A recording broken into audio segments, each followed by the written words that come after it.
तो गाइस हमारे paid Telegram channel पर थुनब सील के सीजन 3 के 180 प्लस से भी ज़्यादा एपिसोड अपलोड हो चुके हैं। तो अगर आपको देखना है तो डिस्क्रिप्शन बॉक्स और कमेंट बॉक्स में लिंक मिल जाएगा, उस पर क्लिक करिए, फ़ोन नंबर से लॉगिन करके पेमेंट कर दीजिए और आप सिंपली ज्वाइन हो सकते हैं। तो चलिए एपिसोड की स्टार्टिंग करते हैं। तो एपिसोड की स्टार्टिंग में हमें दिखाया जाता है कि जो लॉन्ग हाउचन होता है उसकी सारी स्पिरिचुअल एनर्जी खत्म हो जाती है और वो आकर सीधे ही मेज टेम्पल के दीवार पर गिरता है। बहुत सारे मेज सीधे लॉन्ग हाउचन के पास जाते हैं क्योंकि लॉन्ग हाउचन ने उनके लिए लॉन्ग हाउचन ने जो आज योगदान दिया है वो बहुत ही ज़्यादा कीमती था।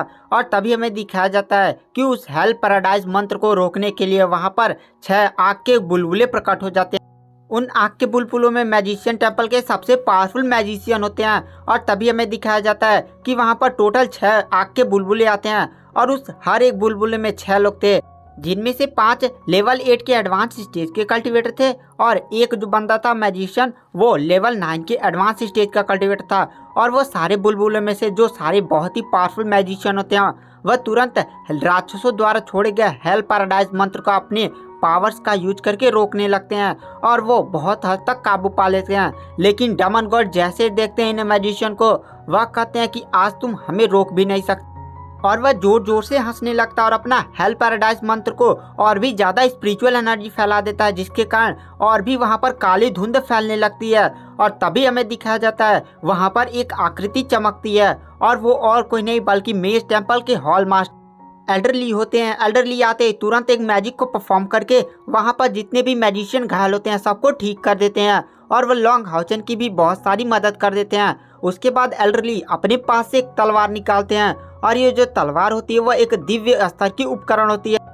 एल्डरली तुरंत अपनी तलवार को हवा में उठाते हैं और तुरंत एक सीक्रेट टेक्निक को परफॉर्म करने लगते हैं और उनकी तलवार से बहुत ही भयानक सफ़ेद रोशनी निकलने लगती है और वह सीधे जाकर राक्षसों के हेल पैराडाइज मंत्र से टकरा जाती है और एक ही अटैक में वो हेल पैराडाइज मंत्र खत्म हो जाता है और राक्षस पीछे गिर जाते हैं। उसके बाद एल्डरली तुरंत राक्षसों की आर्मी में कहर बनकर टूट पड़ते हैं और बहुत ही कम समय में इतना खतरनाक मारे थे राक्षसों की कि लगभग आधा सेना वह खुद ही खत्म कर देते हैं। और उसके बाद एल्डरली तुरंत 8 डेमन गॉड से लड़ने लगते हैं।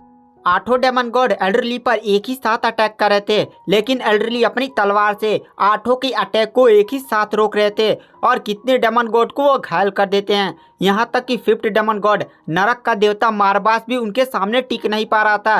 एल्डरली की बॉडी से इतना भयानक ऑरा निकल रहा था और वह इतना खतरनाक फाइट कर रहे थे कि थोड़ी देर में वो बहुत सारे डेमन्स को एकदम हाथ किसी का कट जाता है और किसी का मुंह पर कट लग गया था। और वहाँ पर जो सारे डेमन गॉड होते हैं वो समझ जाते हैं कि वो लोग एल्डरली का सामना नहीं कर सकते।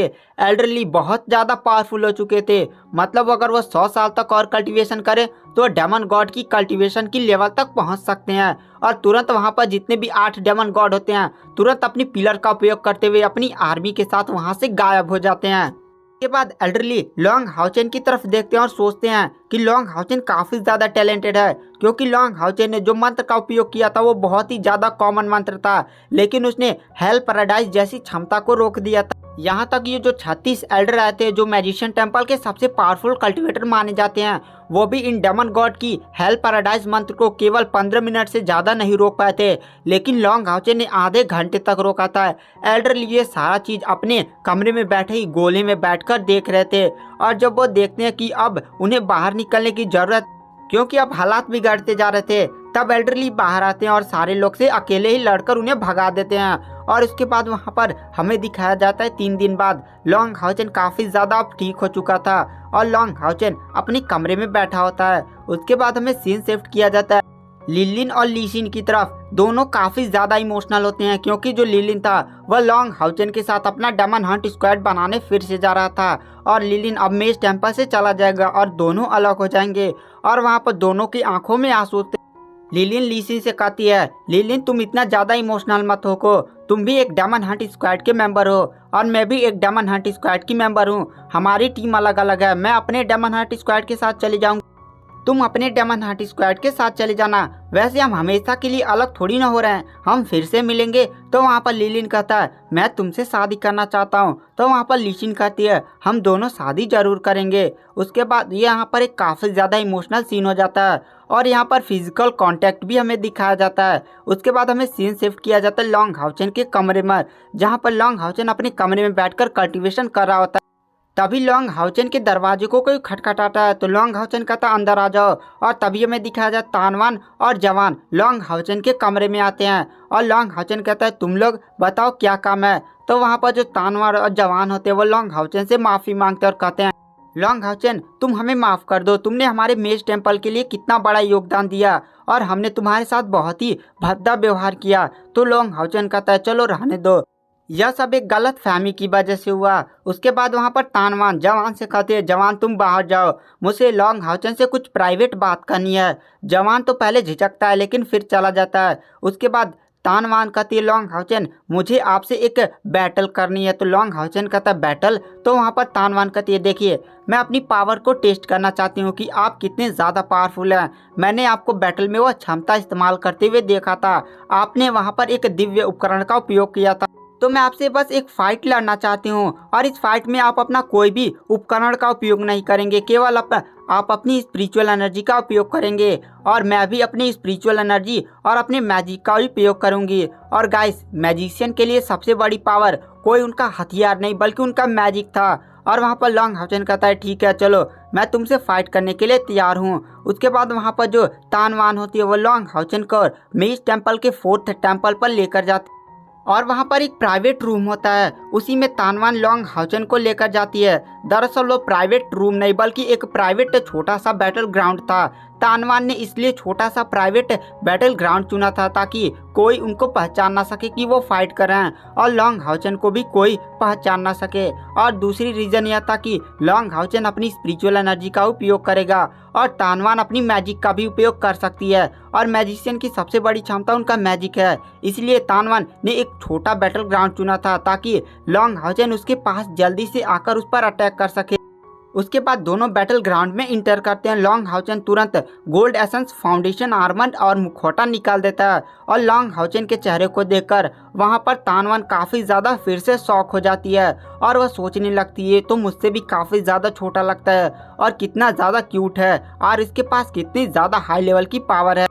उसके बाद तानवान और लॉन्ग हाउचेन दोनों बैटल ग्राउंड में आमने सामने आ जाते हैं। तुरंत वहां पर जो तानवान होती है वह एक मैजिक का उपयोग करके वहां पर बहुत सारे चाकू उड़ा देती है लॉन्ग हाउचेन की तरफ और ये चाकू इतना ज़्यादा थे कि पूरा प्राइवेट रूम ही चाकू से भर गया था। लॉन्ग हाउचेन तुरंत अपनी स्पिरिचुअल एनर्जी का उपयोग करके वहां पर इतने तेज भागता उन चाकुओं के बीच कि चाकू अपनी आपस में टकरा कर ही खत्म हो जाते हैं। और इस नज़ारे को देखकर तानवान काफ़ी ज़्यादा शौक थी क्योंकि यह पूरा रूम इतना ज़्यादा चाकुओं से भरा था, लेकिन लॉन्ग हाउचेन की स्पीड इतनी ज़्यादा कमाल की थी।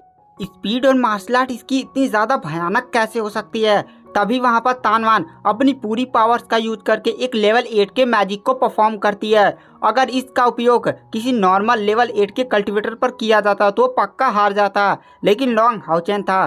तभी वहाँ पर जो अचानक से ज़मीन के अंदर से 12 बाउंडर निकलने लगते हैं जो सीधे लॉन्ग हाउचेन की तरफ बढ़ने लगते हैं और ये पूरा बाउंडर लॉन्ग हाउचेन की तरफ घेरने लगते हैं। और इस नज़ारे को देखकर वहाँ पर तानवान के चेहरे पर एक काफ़ी बड़ी मुस्कान आ जाती है क्योंकि उसे विश्वास था कि लॉन्ग हाउचेन को इसे बंद करने में तो काफ़ी ज़्यादा प्रॉब्लम होगी और शायद लॉन्ग हाउचेन घायल भी हो जाए। इस समय लॉन्ग हाउचेन के पास कोई भी हथियार नहीं था। तभी वहाँ पर लॉन्ग हाउचेन की मुट्ठियाँ बहुत ही तेज लाइटनिंग से चमकने लगती। लॉन्ग हाउचेन उन बवंडर में बहुत ही तेज स्पीड के साथ घूमने लगता है और एक एक बवंडर के पास जाकर एक एक मुक्का मारता है और वो बवंडर तुरंत वहीं पर खत्म हो जाते हैं। और इस नज़ारे को देखकर वहां पर तानवान काफ़ी ज़्यादा शौक में थी।